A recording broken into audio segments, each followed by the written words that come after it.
we're going to switch over and talk about a place that I'm not familiar with, the Schoharie River Center. Tell me about this, John. Well, the Schoharie River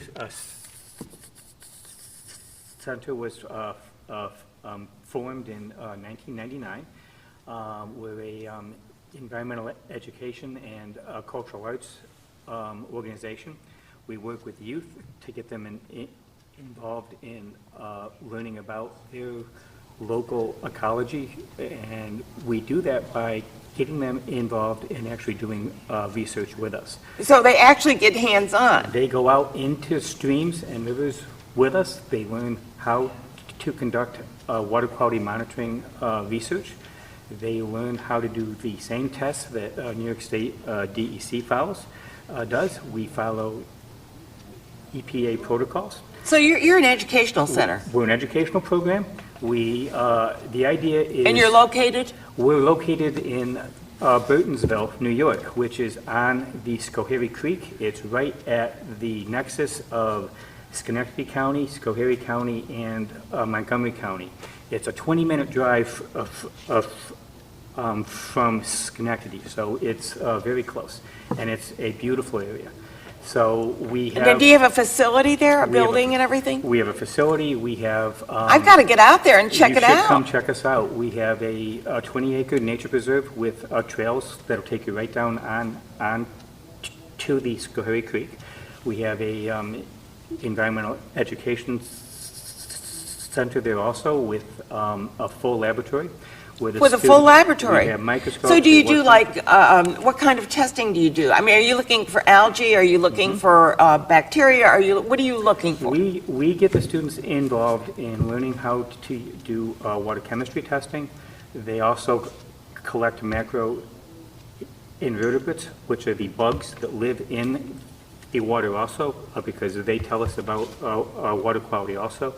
They also conduct bacterial testing with us. So they're learning how to take different types of data, water chemistry, macro invertebrate, and bacterial data, and be able to use that to understand what is happening in that body of water.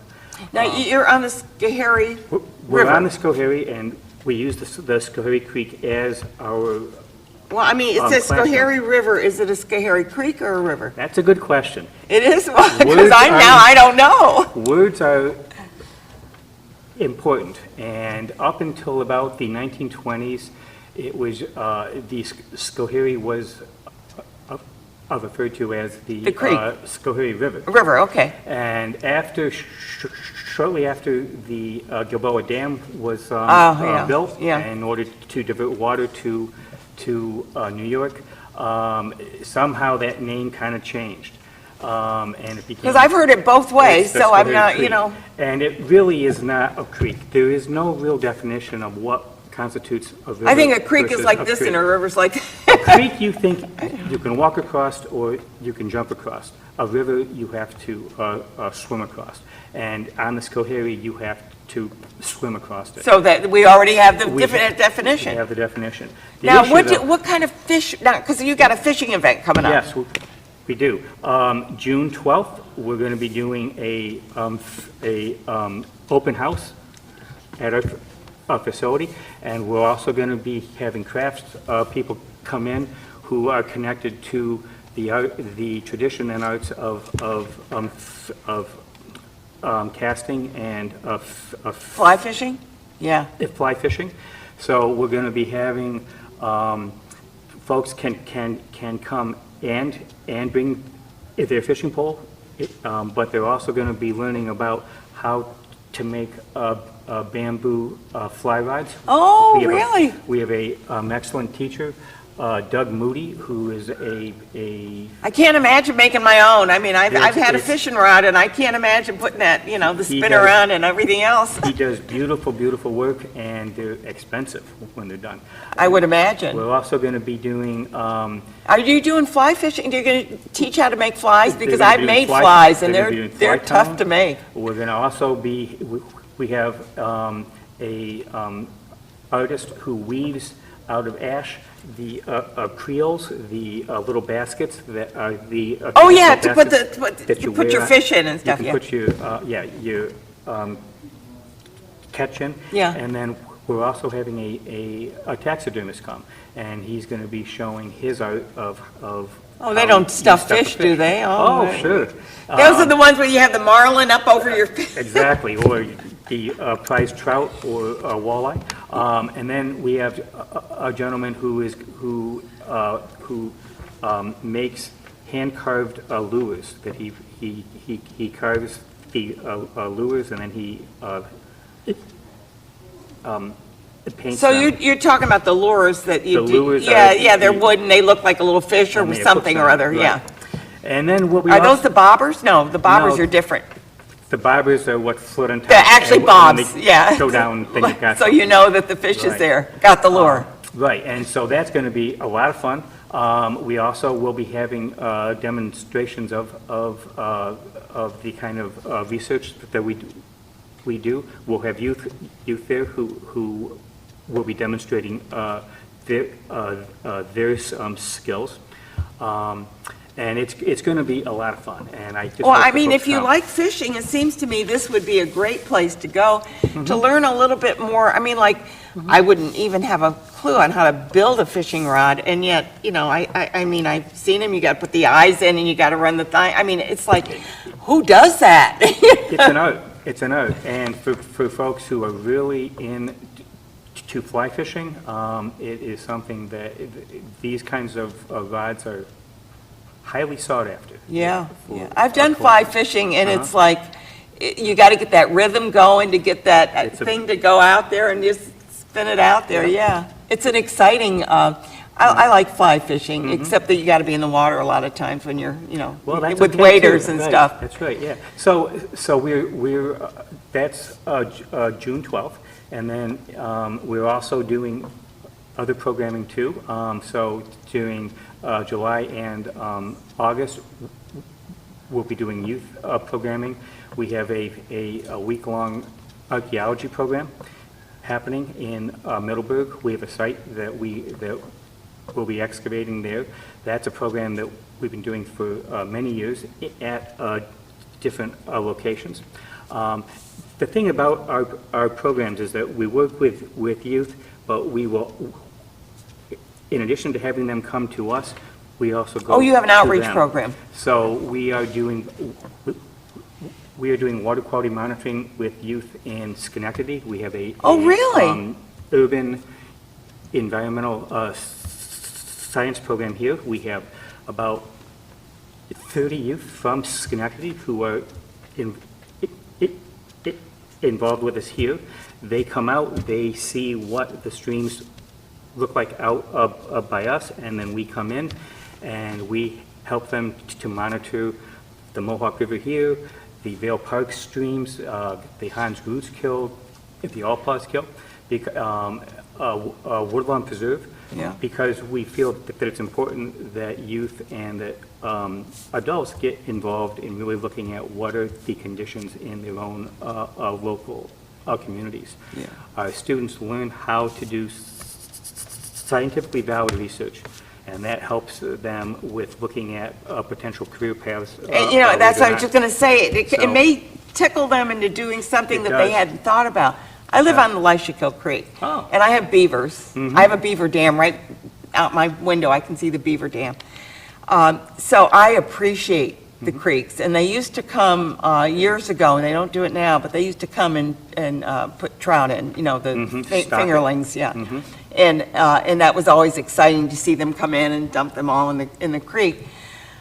I'll tell you, just watching the beavers work is an amazing, and we have a few otters that kind of, you know, or muskrats, maybe muskrats, I'm okay. sorry, that come around, and you see them, you know, running around. It's like, when people think about water, you think about a lake or something, but there's so much more in creeks and in the local environments that are so enriching. That's right, and you know, the Schoharie Creek River runs into to the Mohawks, so the same water that is going by my house is also going by yours. Yeah. Because it eventually all flows. It all it feeds in. I to one believe place. that the Leishiko Creek feeds into the Mohawk as best as I can remember. And it used to be navigable, but believe me, with these beaver dams, it isn't very navigable unless you want a portage, you know, your canoe or something. Do you do anything on water safety, or just mainly educational with environmentally educational, Well- or do you do anything on water safety? Well, again, we are very careful to have the students learn the proper techniques for both data collection and then also in terms of how to be safe. In water, you have to be very, very careful because conditions can change Very rapidly. very, very quickly, right? So you have to, so we work with them on how to enter water carefully, how to, if you are going to be in water that's over your head, you always wear life jackets. Right. Because you never know. You never know. And And again, even if you're a good swimmer. even if you're a good swimmer, it does Yeah. not matter. You No, it can doesn't fall make and- any and difference. get I knocked out. lost a cousin, and he was an excellent swimmer, so. That's right. So, you know, our programs also work with adults too.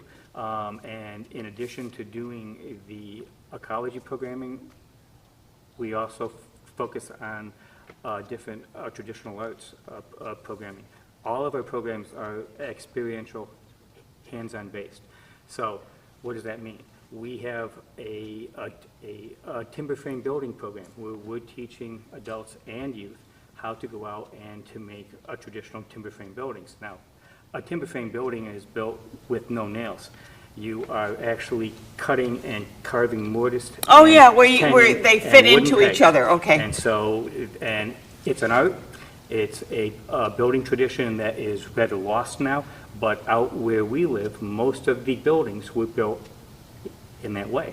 Well, even the logs, they would do it with logs. I mean, when you Right. think back, that when they moved across the country from the east out to the west, and they were building their log cabins, they weren't carrying a pail of nails with them. No, they had a saw, They had to chisels. figure out how to mortise this so that you could actually, have it solid. So we are teaching timber framing by actually having people come Yeah, and build. makes sense. It a really timber does. frame That's building. another skill. That's another skill, and it's a skill for some youth who want to go into building trades.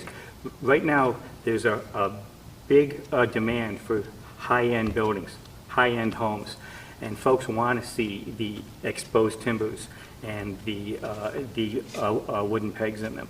And that is something that not everybody knows how to do. So what you're doing, okay, how do I find you? You can go to I mean, our I know website. you're here, but Okay. I mean, how would I find, the River Sure. Center? You can go to our website, it's Schoharie River Center. And we put that up on the .org. screen there, yeah? We also have a YouTube page because we're also teaching videography and visual storytelling. So you have a YouTube We have a YouTube channel, and page, what's it called? Schoharie River Center. Okay. And it has a whole set of videos that we are constantly updating.